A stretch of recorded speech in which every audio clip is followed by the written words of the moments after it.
but I want to start tonight with Donald Trump attorney Michael Cohen. At the end of May, Michael Cohen confirmed that he had been asked by House and Senate investigators who were looking into the Trump-Russia affair.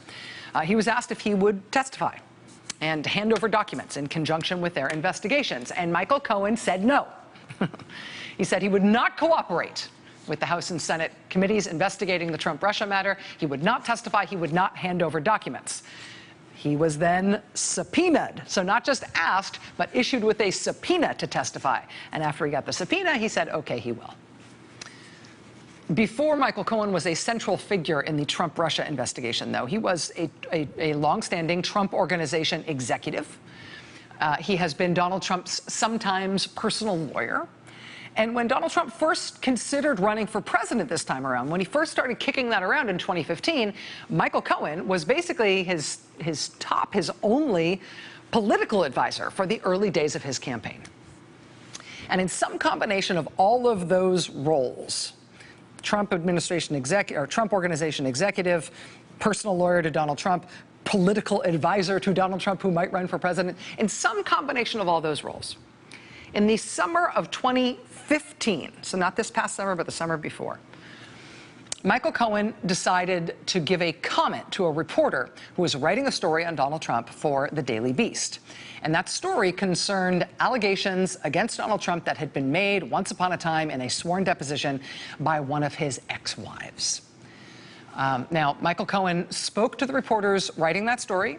He defended Trump from those charges, but then it got weird. Michael Cohen told the Daily Beast reporter that if that story ran, quote, I'm going to mess your life up for as long as you're on this fricking planet. You're going to have judgments against you, so much money, you'll never know how to get out from underneath it. Quote, rest assured, you will suffer the consequences. So you do whatever you want. You want to ruin your life at age 20? You do that? I'll be happy to serve it right up to you. Quote, I will make sure that you and I meet one day while we're in the courthouse, and I will take you for every penny you still don't have. And I will come after your Daily Beast and everybody else that you possibly know. Quote, so I'm warning you, tread very effing, although he didn't say effing, tread very effing lightly, because what I'm going to do to you is going to be effing disgusting. You understand me? Signed, Michael Cohen.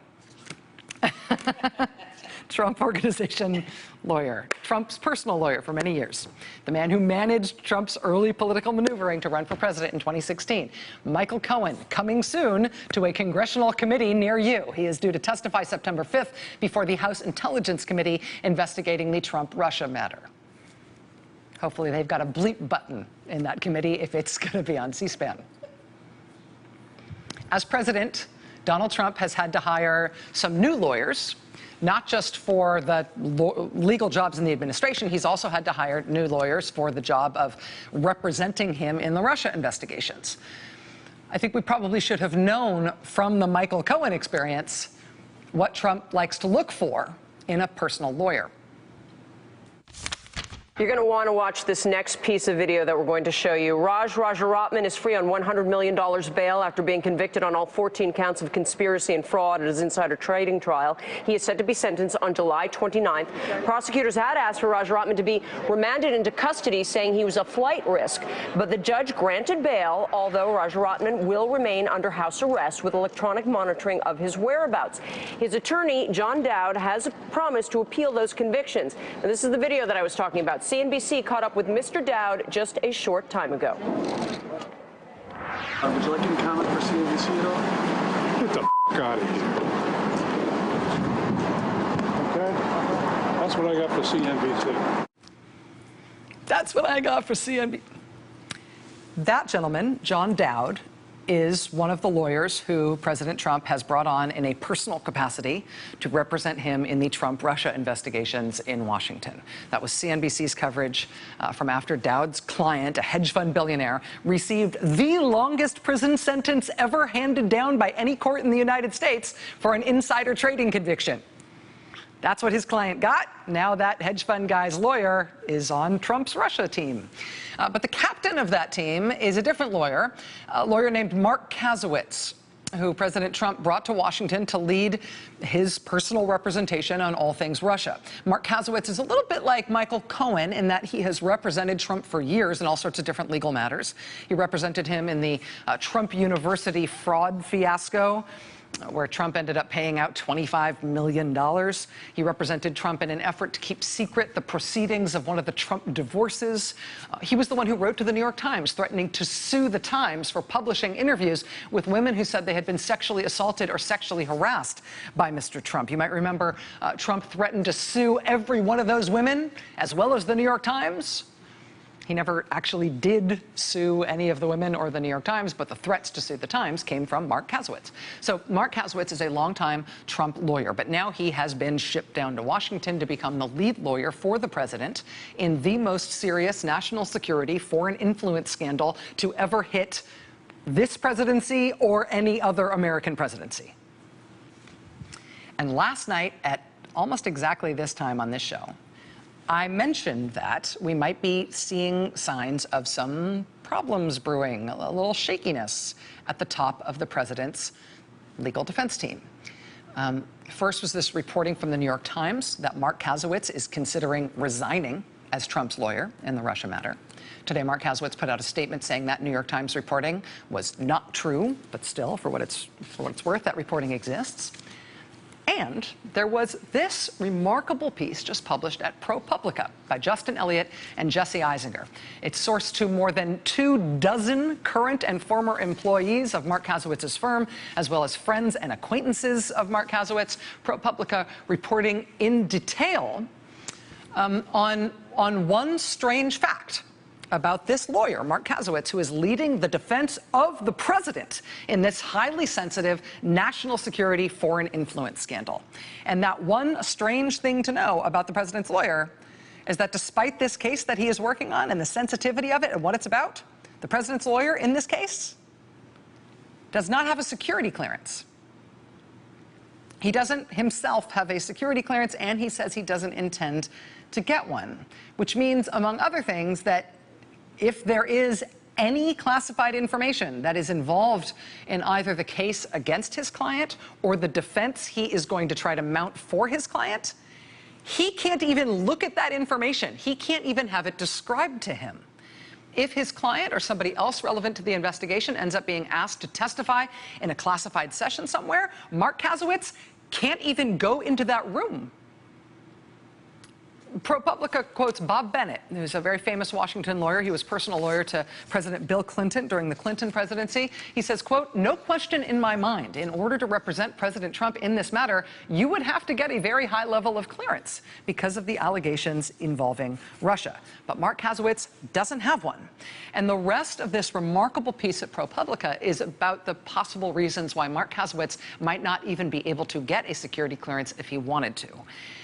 And this, again, for the second time tonight, gets into personal stuff about drinking and rehab and what sounds like kind of a tremendous bar fight. It's just lurid stuff. And it is, as I mentioned, sourced up the wazoo. And this kind of stuff would be mostly personal in nature and none of our business if it wasn't for the fact that Mark Kasowitz is now the president's lawyer. And this stuff, described by ProPublica, it may affect his ability to get a security clearance, which really may affect his ability to provide effective representation to the president in this very serious scandal. Now, I talked about that story briefly on last night's show at around this time.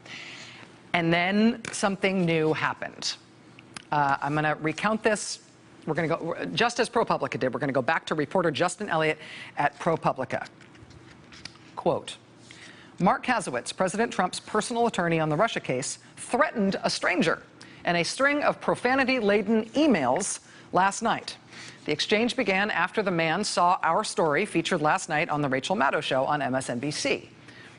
The exchange of emails Wednesday began at 9:28 p.m. Eastern when the man sent the following message to Mark Kasowitz's firm account, meaning his email account at his law firm.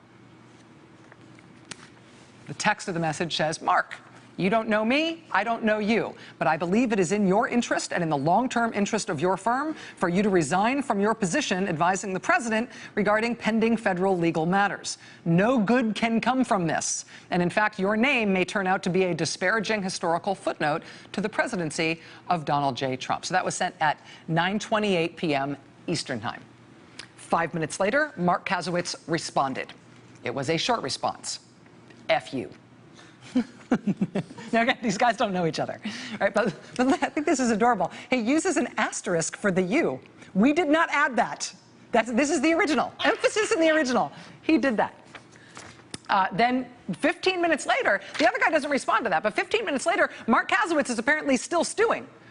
And he sends this, quote, "And you don't know me, but I will know you.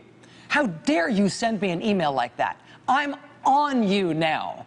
You are effing with me now." This time he spelled it out. "Let's see who you are. Watch your back." Word that rhymes with ditch that starts with B. So then, at this point, then the guy who initially started this exchange, then he responds 6 minutes later. And you'll notice he does not match the escalated tone that Mr. Kasowitz has thrown at him. He responds, "Thank you for your kind reply. Thank you for your kind reply. I may be in touch as appropriate." Then, 2 minutes later, the president's lawyer, Mark Kasowitz, continues to go nuts. Quote, "Call me if you want a conversation. I will have it with you. You are such a piece of Call me. Don't be afraid, you piece of Stand up. If you don't call me, you're just afraid. Call me." There's no response from the other guy to this email. But Mark Kasowitz is not done. That did not help him blow off enough steam. He is not done. Also, he's apparently not busy. 5 minutes later, dude is still erupting. "I'm Jewish." We think he's responding here to a Jewish-sounding last name from the person who is emailing him, maybe? "I'm Jewish. I presume you are too. Stop being afraid. Call me, or give me your number and I will call you. I already know where you live. I'm on you. You might as well call me. You will see me. I promise. Bro." So that's the president's lead lawyer on the Russia investigation. The guy who he was threatening there, he says he has now forwarded this exchange to the FBI. For what it's worth, again, I am not a lawyer, but the "I know where you live, you will see me" stuff, that is not awesome for the president's lawyer in terms of whether or not this might legally be interpreted as a legit and criminal threat. Now, Mark Kasowitz, the president's lawyer, has since published an apology. I should mention, it's not technically from him, it's from a spokesman for him, which is a hard way to apologize, especially because we know he doesn't like work nights. But he says, the spokesman says, quote, "Mr. Kasowitz, who is tied up with client matters, says he intends to apologize to the writer of the email referenced in today's ProPublica story. While no excuse, the email came at the end of a very long day that at 10 p.m. was not yet over.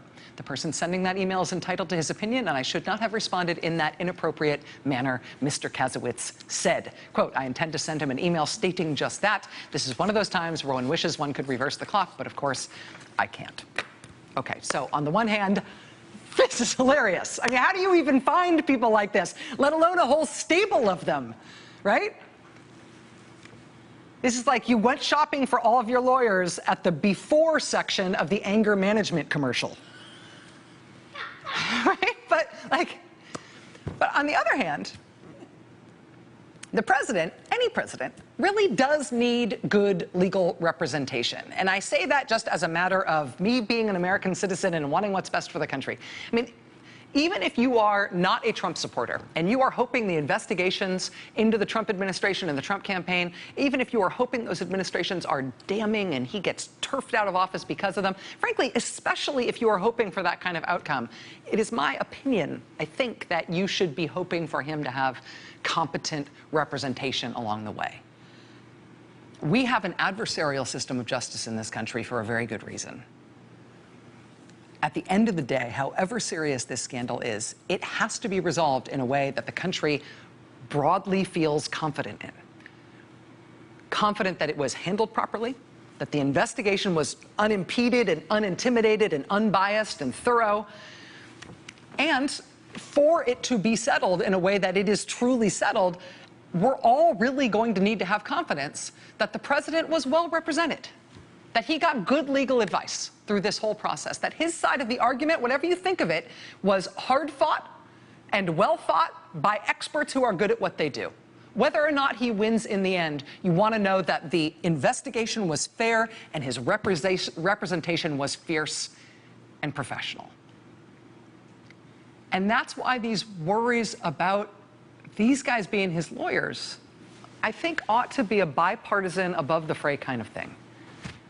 I mean, Mark Kasowitz really did put out his first statement as Trump's Russia lawyer, misspelling the word president in the first line. His first action as President Trump's Russia lawyer was to announce that he was going to file professional complaints against FBI Director James Comey. And then he never did. Just never did it. Just blew it off. Michael Isikoff just reported at Yahoo News just a few minutes ago, actually within just the last hour, that Mark Kasowitz apparently received the Donald Trump Jr. emails about the meeting with the Russian lawyer in Trump Tower. He apparently received those emails 3 weeks ago, which, if true, raises some real questions about why the White House so spectacularly mishandled the management of information around that meeting and the disclosure of the emails themselves. The president's lawyers are his own choice, but it is also, unfortunately, a choice that is going to matter to all of us as a country as we plow through this scandal to its end and hopefully come to some closure as a country when it is over. And I have just one last point on this. The top Trump lawyer, who is not working for the president, but is the top law enforcement official in the Trump administration, Attorney General Jeff Sessions, he today finally released, because a court ordered him to, he finally released the portion of his security clearance application that concerned his contacts with Russian officials. What they released from the Department of Justice is one page. It is almost entirely redacted, except for the part on the form where he checked no in response to a question about whether he or anyone in his family had had any foreign contacts with any foreign persons in the past 7 years. He checked no to that.